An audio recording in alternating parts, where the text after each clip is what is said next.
Je pense qu'il mérite mieux que ça.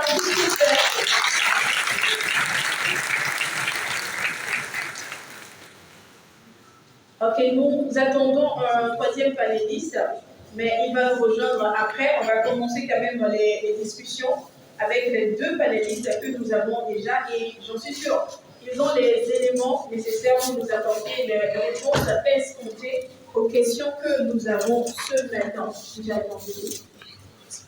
Comment allez-vous? Je commence par M. Bianelli, ça va? Vous avez bien débuté la journée? Ok, nous avons l'occasion de saluer ce charmant pays. Alors, avant de faire aux salutations, j'aimerais d'abord saluer cette opportunité pour remercier le chef de l'État pour son sacrifice dans l'accompagnement de jeu. Remercier Madame le Premier ministre pour avoir su souffler ce terrain au jeu, et puis Madame la ministre de Romanavage pour avoir pu accompagner la réalisation de ce projet. Je voudrais aussi saluer et remercier le Conseil général pour cette grande initiative et pour l'intérêt de la personne pour ici aujourd'hui. Je voudrais aussi saluer et remercier ce charmant public qui est là pour nous suivre et qui, depuis quelques jours déjà, a fait le sacrifice de la son emploi. Merci. Alors, Caporal, le Saint-Esprit est là? Oui, effectivement. Il est là ou bien de l'autre côté? Il est en moi. Bonjour, chers tous et chers toutes. Il a déjà donné les sommités. Moi, je vais ajouter le président de l'université de Lomé. Ok, c'est pas ça. On est quand même à l'UL. On ne peut pas saluer tout le monde et oublier le président de l'université de Lomé. Ou bien, bon, vous connaissez déjà mon nom, vous savez qui je suis. Peut-être certains le savent, d'autres ne le savent pas. Ce matin, je veux plus parler de moi que de la thématique pour inspirer quelqu'un, pour dire à quelqu'un que personne n'est prédestiné à échouer. On est tous prédestinés à réussir. Et l'échec n'est pas une option. On peut tous réussir dans la vie. Juste que nous réussissons à des degrés différents ou bien de façon différente. Bon, le reste dans le corps du déboire. Ça, c'est la position. Merci beaucoup. Alors, pour le temps du devoir, nous avons le thème du développement personnel ou social. Et je m'en vais poser quand même déjà la première question. Monsieur Galilée, quand vous avez reçu le thème, qu'est-ce que ça vous a inspiré du développement personnel ou social? On est sûr quand même qu'on est d'accord qu'il y a un point. Qu'est-ce que le thème vous a inspiré? D'accord, merci beaucoup pour cette question. Quand j'ai reçu le thème, comme très souvent quand je reçois un thème, je ne m'attaque pas trop sur la formulation, mais je recherche un peu quelle est l'idée derrière. Qu'est-ce qu'on veut communiquer? Quand j'ai réfléchi, connaissant un peu la dynamique dans laquelle cette conférence est organisée, je veux comprendre qu'on veut communiquer à la jeunesse combien ils peuvent se mettre, combien ils peuvent se préparer, ils peuvent se donner des moyens et se mettre utiles à leur communauté et pour la société dans son ensemble. Pour moi, déjà, je pense que le développement personnel et social, c'est comme le serpent et sa queue. Et on ne peut pas dissocier les deux. Parce que tant que tu te développes personnellement, tu es obligé de développer ton entourage, tu es obligé d'être présent pour ta communauté. Si vraiment tu te développes comme cela se doit. Parce que je me dis, la richesse personnelle n'est richesse que quand autour de toi, il n'y a plus de pauvres. Quand tu es riche et dans ton entourage, il y a des gens qui souffrent, ça veut dire que tu es le pauvre parmi tous ces riches. Tu ne fais pas de tous ces pauvres. Donc, le développement personnel, quand tu te développes personnellement et que autour de toi, les gens ne se développent pas, ça veut dire que tu n'es pas développé. Mais il y en a aussi qui n'ont rien à faire de l'entourage. Oui, c'est là, les gens pensent avoir, et les gens pensent être développés, mais qui ne le sont pas. Tu vois? Les gens pensent être développés, être riches et avoir tout ce qu'ils veulent dans la vie, avoir réussi dans la vie. Ou bien avoir réussi leur vie, mais d'avoir pas réussi dans la vie. Tu vois? Parce que réussir sa vie, oui, tu réussis ta vie pour toi. Mais réussir dans la vie, c'est réussir pour tout le monde, réussir pour sa communauté. Tu vois, tu as de l'argent, mais tu as de l'eau chez toi qui se verse à longueur de journée, pendant que autour de toi, les gens sont à la recherche de l'eau potable et qui ne le trouvent pas. Ça veut dire que tu n'es pas riche. Ça veut dire que tu ne sers à rien, tu vois.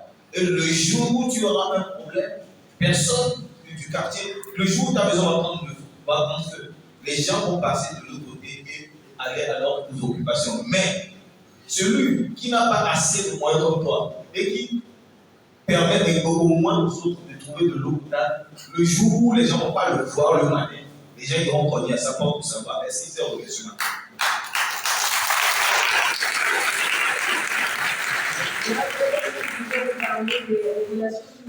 Voilà, les relations humaines, parce que moi je pense que la richesse, la première richesse que nous avons, c'est dans notre banque qui s'appelle le cœur. Tu vois, ce n'est pas ce que nous avons sur notre compte en banque qui fait la richesse que nous avons, parce que tous les milliardaires qui sont morts, leur source se trouve. Les gestionnaires de compte vont voler un peu, les banques vont se dire un peu, chacun va trouver un peu dedans, mais ceux qui, des gens comme Mahatma Gandhi, qui ont semé l'amour autour de leur nom, sont restés aujourd'hui, et leur nom inspire encore des gens, mieux que des gens qui sont des milliardaires qui n'ont servi à rien du tout dans leur communauté. L'objectif n'est pas de vivre, mais de laisser une tâche indélébile que personne ne peut tâcher même dans le crépuscule, tu vois. Merci beaucoup. Laisser une trace indélébile, et je pense que ça aussi, c'est être un jeune visionnaire. Alors, on va retourner auprès de M. Galilée pour lui demander de nous donner un peu un aperçu de ce qu'on peut appeler le développement personnel. D'accord, merci beaucoup. Je ne vais pas utiliser une définition orthodoxe aussi, mais je dirais plutôt que le développement personnel, c'est l'ensemble des moyens, des mesures, des procédés, des dispositifs que l'on se donne pour acquérir de la valeur, communiquer de la valeur et la rendre au service des autres. C'est ça le développement personnel. Déjà, dans le développement personnel, nous voyons qu'il y a les autres qui est dedans.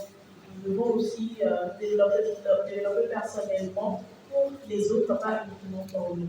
Alors, quand vous étiez en train de parler, donc notre troisième panéliste a fait une émission, donc on va quand même l'accueillir. Lui, il est expert en jeunesse et mouvement associatif, expert en sécurité humanitaire et développement, CEO de Speed International. Nous accueillons sous vos ovations, mesdames et messieurs, Yabo Cécile et de la troisième panéliste.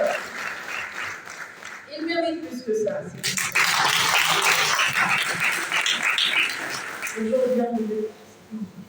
Alors, nous allons avoir aussi une réponse de votre part, favorable pour garder vos parts au développement personnel. Je pense que mon frère a déjà donné une définition basique. Moi, je vais aller sur les fondamentaux du développement personnel, qui est dont le premier est déjà de briser tout ce qui est négatif. Ouais. Si tu veux entreprendre quelque chose, la première des choses à éviter, c'est de mettre du doute. Quand tu mets le doute dans tout ce que tu entreprends, c'est que ça ne va pas marcher. Tu peux tout faire, ça ne va pas marcher. C'est-à-dire, je veux créer mon entreprise, je veux ouvrir une boutique. Et puis je me mets dans la tête, est-ce que ça va marcher? Ça ne marchera plus. Tu n'es pas sorti. Mais quand tu y crois, tu verras le miracle s'opérer.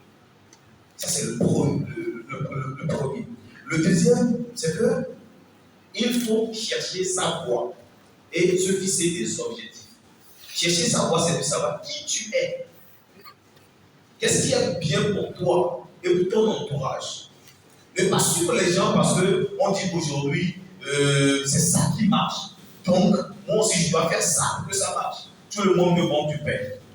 Le vendeur du pain qui avait 10 clients, aujourd'hui, il y a 10 personnes qui vendent du pain. Le vendeur du pain qui avait 10 clients n'a plus 10 clients. Il a en plus 2 clients. Et les 10 autres vont se parler, les 9 autres aussi vont se parler, les 9 restants. Vous voyez? Vous devez trouver votre voie, savoir qui vous êtes. Moi, au début de ma carrière, je me rappelle, c'était en 2011, on devait aller sur les Nestor pour Togo Télécom à l'époque, pour un concert Free, où c'était mon frère qui m'a dit d'aller voir M. Patrick dans mes $10 et lui dire voilà, j'ai presté ici, de l'envoyer un son, machin. Ce que j'ai fait, je suis allé, j'ai vu le monsieur, je lui ai dit, je suis slammer. Tout de suite, il a validé. Je me suis dit, mais il a écouté quoi pour valider, je ne savais pas. Et il m'a invité pour le spot publicitaire du concert. J'arrive, il y avait des artistes de renom, Michael, Coronès à l'époque, Dovundi, il y avait des mots là-ci. Tous ces noms qui étaient connus. Et j'étais le seul qui n'était pas connu. Et le producteur de Coronès demande à Patrick, lui c'est qui? Il dit c'est Gabriel, ils ont fait du slam. Le gars souriait me dit, mais toi tu es jeune, tu ne vas pas faire du rap, de l'ambiance, tu veux faire du slam. Le slam, ça marche beaucoup. Et là, on me dit, je suis la révolution. Il m'a dit, ah bon? J'ai dit oui. Il dit, ok, on verra bien. Et aujourd'hui, on voit. Le jour du concert, ce que lui il a dit là, le fait qu'il a douté de moi, les gars, je ne dormais plus. Moi, je vais lui prouver que je suis la révolution. Je travaillais un seul test. Je travaillais ça de matin jusqu'au petit matin. De matin jusqu'au petit matin. Le jour du concert, c'était le deuxième artiste qui devait presser après Danilo. Je descends, je monte sur scène 15 secondes après le public était debout. Je descends de la scène. Patrick me demande, c'est ton CD que tu m'avais envoyé. Il dit oui, c'est pas possible. On ne peut pas performer, on ne peut pas évoluer en si peu de temps, c'est pas possible. Et le producteur me dit, merci. Il m'a dit merci. C'est tout ce qu'il m'a dit. Il m'a dit merci. Ça veut dire qu'il a été satisfait. Je n'ai pas douté de moi. J'ai cru en moi. Vous voyez? J'ai cru en moi. Le troisième aspect, c'est d'aimer ce que vous faites. Moi, j'aime trop le slam. Tellement que j'ai laissé les études pour faire du slam. Arrivé à un moment où, en 2013, ici, j'étais en 3e année en linguistique. Et c'est à cause du slam même que je suis allé en linguistique parce que moi, j'ai eu un bac D. J'ai fait ma première année à l'école supérieure d'agronomie. Je voulais terminer à Colombie, j'aimais l'agriculture. J'aurais vu les réalités. Première année, on s'en va chicoter correctement. Ce n'était pas comme le lycée où on était facilement premier. On a l'université, c'est autre chose. Ça m'a vraiment chicoté. Alors j'ai changé de fac, je suis arrivé en linguistique, j'ai fait 3 ans. Et les choses devenaient compliquées. Je devais me gérer ma carrière, gérer tout, c'était compliqué. Alors, j'ai laissé les études et j'ai commencé par écrire les journaux. J'ai l'honneur. Le premier journal que j'ai écrit, c'était au festival de glaçons en CT. J'ai commencé le boulot. Et c'est de là que tout a changé, tout a commencé. J'ai dit, je vais écrire une histoire. Je vais écrire une histoire qui va inspirer des gens. Je vais commencer de zéro, je vais arriver quelque part. J'ai fait 4 ans au festival de glace de 2014 à 2018. J'ai lavé les assiettes pour produire mon premier album de Mélanie Ferrand. Je n'ai jamais eu de producteur.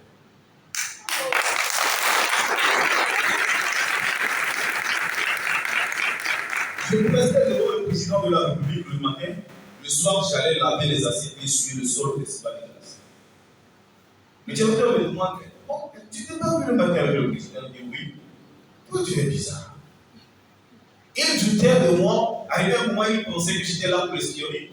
Parce qu'il ne comprenait pas qu'avec mon niveau, avec ma popularité, je devais venir essuyer le sol devant des femmes qui venaient manger, devant des artistes qui n'avaient pas ma côte, mais qui venaient et puis baisser la glace, je devais venir essuyer. Les gens se moquaient. Mais moi, j'avais un objectif. J'avais une vision. J'avais un objectif à atteindre. C'est là où je parle d'avoir des objectifs et se donner les moyens de les atteindre à n'importe quel prix. Et que rien ne doit vous décourager. Les gens se moquent de vous. Normal. Parce qu'ils ne sont pas vous. Parce qu'ils n'ont pas les mêmes rêves que vous. Parce qu'ils n'ont pas les mêmes visions que vous. Parce qu'ils ne veulent pas atteindre les mêmes objectifs que vous. Mais vous devez rester ferme et aimer ce que vous avez choisi de faire. Dès 2018, j'ai déposé ma démission. Et à la veille de ma démission, j'avais fait un prêt, je suis allé rembourser le lendemain. J'ai déposé ma démission. Il m'a dit, mais c'est pas toi qui es venu me rembourser. J'ai dit, oui, patron. Et je dis, parce que je pensais que si je savais que j'allais démissionner, j'allais partir avec l'argent. Je ne devais pas rembourser vu que je savais que bon, le lendemain, je ne devais plus venir au boulot. Mais je me dis, je vais partir, c'était combien même 50 000 à l'époque. Je devais partir avec 50 000 demain, j'aurais plus le courage de revenir ici. C'est bizarre, je ne peux pas faire ça. Parce que ça devait entacher ma réputation et ma vision de moi. Ce que je visais, ce n'est pas ça. Ce n'est pas les 50 000 que je devais garder, partir avec. Aujourd'hui, je suis parti du festival des classes. Je suis allé faire des formations. J'avais 4 diplômes américains. Aujourd'hui, je suis le chargé des arts et des cultures de l'université de Londres. Il y a des gens qui me retrouvent ici, parfois sur le campus. Ils se demandent est-ce que le gars m'a fait ici. C'est normal. C'est un parcours, c'est une vision, c'est des objectifs que je me suis donné et que je me donne des moyens pour les atteindre. Aujourd'hui, si vous allez sur la page du Festival des Glaces, c'est mon numéro qui est là-bas. Depuis que je ne suis plus là-bas depuis 2018, c'est mon numéro qui est toujours sur la page. Vous voyez, aimez ce que vous faites, faites-le tellement bien. Et en dernière position, se démarquer du lot. Ne pas faire ce que tout le monde fait parce qu'on pense que c'est ce qui marche. On me dit aujourd'hui, être artiste, c'est chanter la perversité. C'est ce qui permet d'être sur les grandes scènes. Est-ce que je suis obligé d'être sur les grandes scènes? Dites-moi, est-ce que je suis obligé d'être sur les grandes scènes? Mais les scènes sur lesquelles je suis, je ne vois aucun de ces artistes-là. Ils sont sur les grandes scènes, sur ces scènes-là. Je me suis orienté à ma façon. J'ai décidé de ne jamais faire la perversité. J'ai décidé de consacrer ma carrière à la sensibilisation, à l'éducation, à l'instruction, à la formation, au renforcement de capacités et à la motivation. Et je dis le jour où ça me passera par la tête de vouloir faire de la perversité, que Dieu me coupe la tête. Alors nous disons merci Gabriel Makabouba pour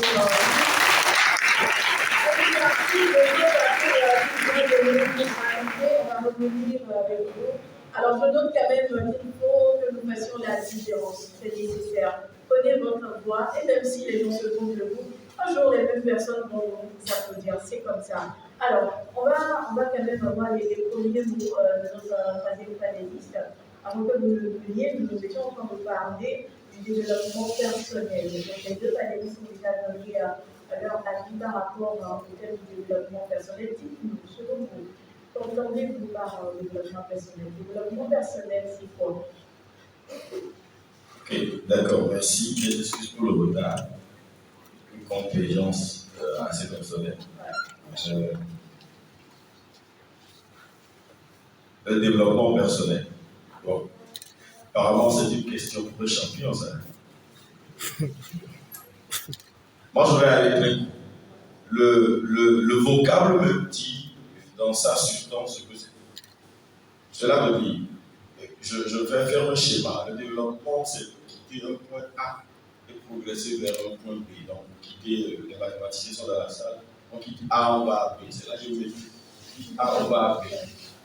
Maintenant, on parle de personnel. Cela veut dire que quand les gouvernants, les leaders parlent du développement, d'abord, il y a le développement des individus. Donc, pris à part entièrement à part, donc, par rapport à moi, j'ai une façon de voir les choses. Je voudrais aller d'un point A vers un point B. Donc, je mets toutes les stratégies en place. Je fais tout ce que je dois faire en termes de formation. Je fais tout ce que je dois faire en termes de ci, de ça, de conseils, etc. pour pouvoir quitter un point A qui ne me plaît pas pour aller à un point B où je pense que c'est mieux. Quand je dis ça, je dis je pense que c'est mieux parce que je pourrais arriver à ce point B et 2 jours après me rendre compte que non, il faut que j'aille au point B. Et c'est comme ça seulement que perpétuellement, tous les jours que le bon Dieu fait, on quitte un point pour aller à un autre point, on quitte un autre point pour aller à un autre point. Et c'est tout cela que nous rassemblons dans le vocable développement personnel. Parce que c'est d'abord pour vous, ce n'est pas pour quelqu'un. Vous ne le faites pas pour quelqu'un. Vous ne le faites même pas peut-être pour votre femme. ni pour vos enfants. Vous vivez d'abord pour vous, et c'est l'impact que vous créez qui crée la lumière autour de vous, pour que les gens disent « je voudrais ressembler à tel ». Et donc, quand vous posez la question aux panélistes ici, ils vous diront qu'ils ont été touchés peut-être par quelqu'un. Ce qui a fait que ça a créé peut-être un déclic, et ils ont choisi de suivre un mode de vie, un code, etc., jusqu'à ce qu'on arrive quelque part. Merci beaucoup pour cette intervention. Alors, vous venez de le dire, le développement personnel, c'est pour soi, c'est pour la République. Mais quand on parle du social, c'est pour les autres. Alors, M. Gabédé, social, comment comprendre social? Oui, est-ce que parlant de développement social, ça appelle à beaucoup de thématiques je pense que le prisme des organisations de régulation qui intègrent dans le développement social, l'équilibre, voilà, s'intéresser aux couches défavorisées, à éliminer les inégalités dans la logement, etc. Mais dans le cadre donc, de thème, de cette conférence, je crois que nous pouvons plutôt parler du développement communautaire, voilà, des changements structuraux dans l'économie, dans la société, autour de nous, etc.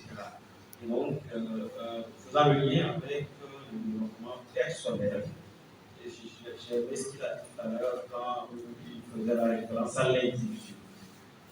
Si nous retournons au groupe humain simplement, on disait que la famille, c'est le regroupement de quelques personnes, 2 personnes au moins. Le quartier, c'est le regroupement de plusieurs familles.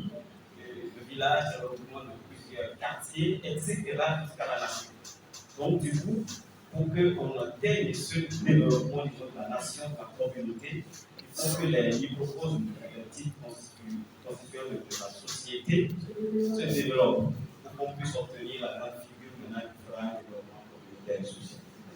Alors, vous venez là de corps, la mission que je m'aurais posée à M. Séfi Ameno. Quel est le lien entre le développement personnel et le développement social? Parce que je donne l'exemple, je l'ai déjà dit dans l'intervention de Caporal, une personne peut se développer soi-même, être vraiment à l'aise et ne pas pour autant avoir ce désir de servir les autres. Est-ce qu'on va incriminer cette personne? Quel est vraiment le lien entre le développement personnel et le social? Est-ce que quelqu'un qui s'est développé personnellement est obligé de participer au développement social selon vous? Ok, je vais essayer de vous cadrer. Ok, en réalité, je n'ai rien contre les agrégats de développement, mais en fait, on a inversé la tendance. On devrait plutôt expliquer aux gens que si le Togo, par exemple, le défi que nous avons aujourd'hui, c'est de mettre en œuvre le PND, vous avez vu que devant, il y a eu un autre défi, on a changé les paradigmes, on a parlé de la feuille de route, on a décliné en action plus pratique. Avant qu'on arrive à ça, il faut que dans la tête de chacun, que les gens comprennent que c'est mon propre développement en tant qu'individu. Et si tout le monde est développé dans sa tête, depuis sa tête jusque dans son corps et dans tous les paramètres de sa vie, on n'a pas besoin de se fatiguer pour que les gens comprennent. Donc, le développement individuel, personnel, c'est en fait ça, c'est sur ça qu'on devrait travailler. Et vous avez vu les compréhensions à ce niveau, parce que tout le temps on nous parle de mindset, etc. Mais c'est parce qu'on a fait un travail sur chacun, comme sur chacun de nous ici. Et si nous tous nous réfléchissons dans le fait de pouvoir mettre notre talent au service, on n'a pas besoin même de nous demander ça. En fait, automatiquement, tout le monde, et ça prend, c'est pourquoi on dit souvent qu'on n'allume pas une lampe, je cite la Bible, pour la mettre sous le poisson, mais on la pose sur le candélateur. Si la lumière de chacun brille, en fait, automatiquement, quand vous brillez, votre lumière luit sur les autres de brio de force. Et peut-être on ne constate pas, on ne voit pas. Pourquoi les gens disent que j'admire quelqu'un? Parce que ça a lumière brille.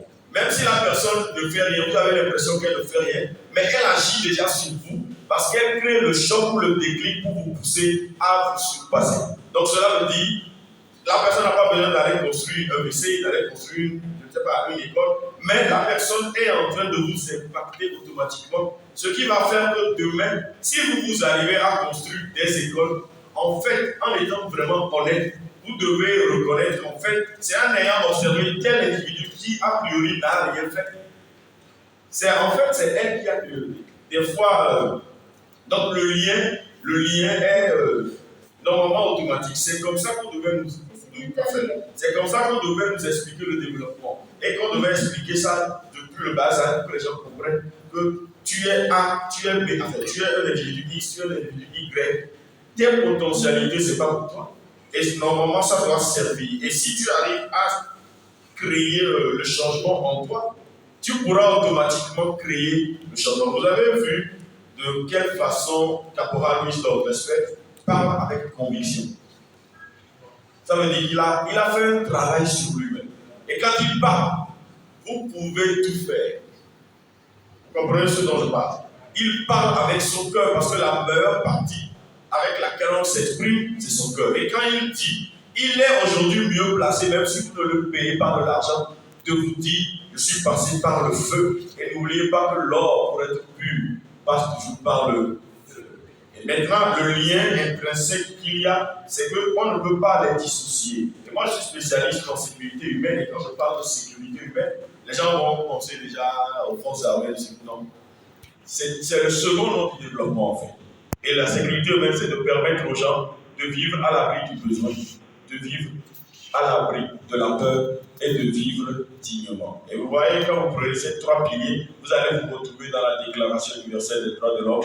Et la base ou le fondement de cette déclaration, c'est de permettre aux gens de se développer eux-mêmes et de pouvoir faire la propension. Et pour ceux qui sont des statisticiens, ceux qui ont fait la socio, etc., on nous a appris des techniques de collecte des informations. On a parlé par exemple de l'effet de boule de neige. Cela veut dire que automatiquement, quand vous vous enroulez, là, ça commence par s'enrouler. Vous voyez, si je me développe moi-même, il se développe, elle se développe, et ça devient une chaîne. À la fin, c'est toute la nation en fait, où c'est toute la communauté qui fait quoi? Qui se développe. On ne serait pas là à se regarder, à dire, celui-là, tu vas manger, celui-là, tu vas manger. Donc, automatiquement, tout le monde devrait arriver à là. Donc, le lien, c'est ça. Maintenant, il faudrait qu'on puisse recontextualiser pour expliquer aux gens que c'est d'abord l'individu, avant que ça ne vienne vers le...